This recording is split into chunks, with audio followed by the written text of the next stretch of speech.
So hello everyone and welcome to this video. आज की video में हम चेकआउट करने वाले हैं the latest syllabus of economics and business economics for CUET UG 2025। साथ साथ हम चेकआउट करेंगे वो बेस्ट बुक्स एंड वो बेस्ट स्ट्रेटजी जिसकी हेल्प से आप अपना जो पूरा सिलेबस है वो कम से कम टाइम में कवर कर पाओगे और आपने जो एमसीक्यू क्वेश्चन की जो प्रैक्टिस है वो भी साथ साथ कर पाओगे। सब चीज़ें मैं आपको इस वीडियो में बताने वाला हूं। देखो, अगर आप किसी भी एग्जाम की प्रिपरेशन कर रहे हो, सबसे पहले आपको उसका जो सिलेबस है और जो उसका एग्जाम पैटर्न है वो अच्छे से पता होना चाहिए। अगर आपको ये चीज़ें पता है तो आपका जो प्रिपरेशन है वो ऑलमोस्ट मतलब कि कम से कम 5 to 10% वो अपने आप ही बेटर हो जाती है। तो यहाँ पर वैसे तो बेसिकली जो आपका इकोनॉमिक्स है वो क्लास 12 का जो आपका जो सिलेबस है वही आपका आता है, बस कुछ टॉपिक्स आपके एड ऑन हो जाते हैं जो क्लास 12 बोर्ड से आपके रिमूव कर दिए गए हैं। तो कुछ टॉपिक्स आपको एक्स्ट्रा पढ़ने होंगे, वो मैं आपको अभी बताता हूँ। तो पैटर्न आपका कुछ इस तरीके से रहेगा। 50 क्वेश्चन आपके इकोनॉमिक्स के आएंगे और उसमें से 40 क्वेश्चन आपकी मर्जी से, अपनी मर्जी से कोई से भी आपको अटेम्प्ट करने होंगे जो आपको अच्छे से आते हैं। अब यहाँ पर जो आपका सिलेबस रहेगा, सबसे पहले आपकी जो यूनिट्स आती है आपको पता है वो माइक्रो इकोनॉमिक्स आती है। इसमें second unit consumer behaviour and demand आपका आता है। बड़े सिंपल से चैप्टर और काफी इंटरेस्टिंग आपके चैप्टर रहते हैं। अगर आपने क्लास 11th में अच्छे से पढ़ा है तो ये क्लास 12th वाला आपको काफ़ी इंटरेस्टिंग लगेगा। नेक्स्ट जो आपकी बुक आ जाती है, यूनिट आ जाती है, वो आपका आ जाता है मैक्रो इकोनॉमिक्स, जिसमें आप पूरा जो कंट्री है, जो वर्ल्ड वाइड है, वो आप अपना पढ़ने वाले हो। माइक्रो में आप किसी पर्सन की होगी या फिर किसी छोटी कंपनी की होगी, वो बेसिकली पढ़ते हैं। उसकी डिमांड सप्लाई जो शेड्यूल हो गया, डिमांड कर्व हो गया, वो आप ये सारी चीज़ें पढ़ते हो। फिर आ जाता है, इसमें आ जाता है मैक्रो इकोनॉमिक्स में जो नेशनल इनकम होगी, जो रिलेटेड एग्रीगेट्स हो गए, बेसिक कंसेप्ट हो गए, मेजरमेंट हो गए। फिर आपका आ जाता है determination and income of employment, ये भी आपका काफी इंपॉर्टेंट यूनिट है।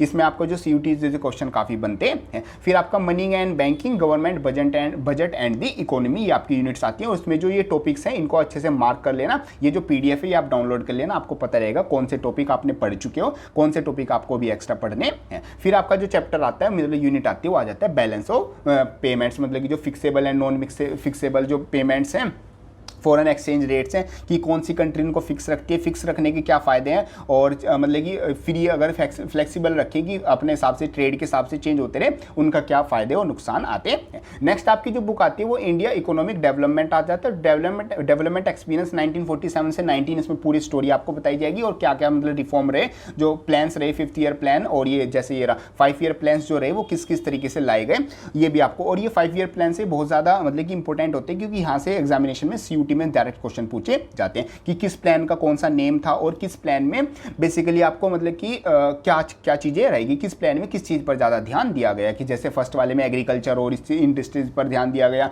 फिर कब आपको मतलब लैंड रिफॉर्म लाएगा, ये सारी चीजें आपको ध्यान से पढ़नी है। ऐसे आपका जाता है current challenges facing by Indian economy, ये सारे आपके चैलेंजेस हैं, ये आपको मतलब एनसीईआरटी में जो टॉपिक्स हैं ये आपको पढ़ने होंगे। लास्टली आपका जाता है डेवलपमेंट एक्सपीरियंस इन इंडिया, की किस तरीके से डेवलपमेंट हो सकते हैं, और जो कंपैरिजन है between India, Pakistan and China, वो भी कंपैरिजन विद नेबर्स आपको इसमें बताया गया। तो सिलेबस तो आपका कुछ इस तरीके से आता है, इसको आप डाउनलोड कर लेना, इसको आप मतलब कि पीडीएफ की फॉर्म में अपने सामने रखना जब आप पढ़ोगे। अब हम चेकआउट करते हैं कि आप अपना जो सिलेबस है वो किस तरीके से कवर करोगे और जो एमसीक्यू क्वेश्चन है वो भी साथ साथ किस तरीके से प्रैक्टिस करते रहोगे। देखो, यहाँ पर मैंने आपको स्टार्टिंग में बताया था कि सबसे पहले तो आपको अपना सिलेबस ही पता होना चाहिए। जैसे आपको सिलेबस पता चलेगा 5 to 10% आपकी जो प्रिपरेशन है वो आपकी हो गई। फिर आपका जो सेकंड आपका पॉइंट रहेगा, जो आपको करना है वो आपका रहेगा कि जो आपकी सारी यूनिट्स हैं, मतलब जो सारे चैप्टर्स हैं, उसमें से आपकी जो स्ट्रॉन्ग चैप्टर है वो आपको पता लगाने कौन से, और जो आपके वीक चैप्टर्स है वो आपको पता लगाने वो आपके कौन से आते हैं।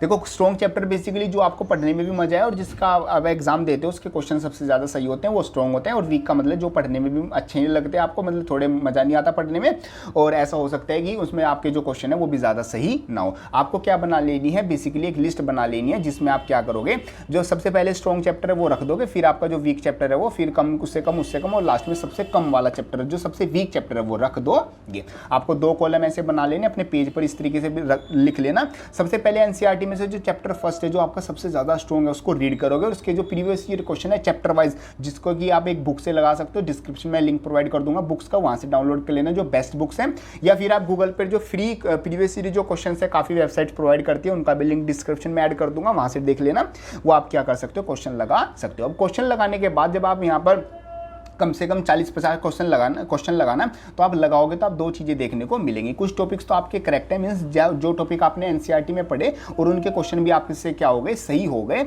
और साथ साथ उन टॉपिक्स को मतलब कि आप अगर क्वेश्चन कर रहे हो तो सही हो जा रहे, पहली बारी में सही हो जा रहे हैं। कुछ टॉपिक्स आपके ऐसे होंगे जो इनकरेक्ट टॉपिक्स है, मीन्स जिनके क्वेश्चन आपसे जाते हैं आपको हुए ही नहीं, समझ में ही नहीं है, या फिर आपने करे तो वो गलत हो गए, वो आपके टॉपिक क्या आ जाते हैं, इनकरेक्ट आ जाते हैं। इन दोनों टॉपिक को आपको क्या लिख लेना, पेपर पे लिख लेना है कि कौन से टॉपिक मेरे करेक्ट हो गए हैं, कौन से टॉपिक अभी मेरे सही नहीं हुए हैं। जो टॉपिक इनकरेक्ट है उनको आप क्या करोगे, दोबारा से पढ़ोगे, दोबारा से आपको एनसीईआरटी से पढ़ना है और दोबारा से उनके जो प्रीवियस ईयर क्वेश्चन है वो आपको लगाने हैं। जैसे ही आपका एक चैप्टर में जो क्वेश्चन है वो ऑलमोस्ट अराउंड आपके 60% जो क्वेश्चन है वो सही होने लग जाए, आप क्या कर जाओगे, नेक्स्ट चैप्टर पे मूव कर जाओगे। ऐसे ए से बी, बी से सी, मतलब फर्स्ट चैप्टर से सेकंड चैप्टर, इस तरीके से आप मूव कर जाओगे। और जो आपके इनकरेक्ट टॉपिक है पिछले वाले चैप्टर के, वो आप कंटिन्यू पढ़ते रहोगे। उनको आपको जब तक पढ़ते रहना है रेगुलरली, जब तक उसमें 95% आपकी मिनिमम एक्यूरेसी ना आ जाए। जैसे ही इतनी एक्यूरेसी आपकी आ जाए, उन टॉपिक्स को आप छोड़ दोगे, उनको फिर वीकली रिवाइज कर दोगे, क्योंकि आपको और सब्जेक्ट्स को भी टाइम देना है, सारा टाइम एक ही सब्जेक्ट पे आप नहीं लगा सकते।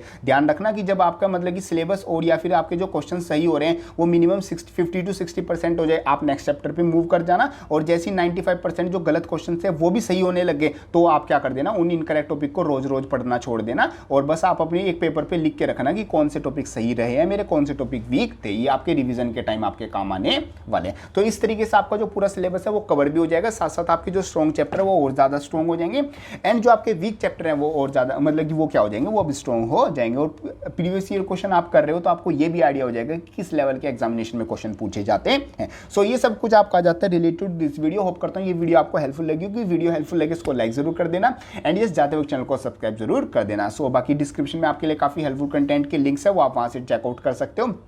बाकी इस चैनल पर आपके लिए हेल्पफुल वीडियोस ऐसी आती रहेंगी, तो चैनल को सब्सक्राइब करके नोटिफिकेशन बेल ऑन कर लेना। सो मिलते हैं अपनी नेक्स्ट किसी हेल्पफुल वीडियो में, तब तक के लिए थैंक यू।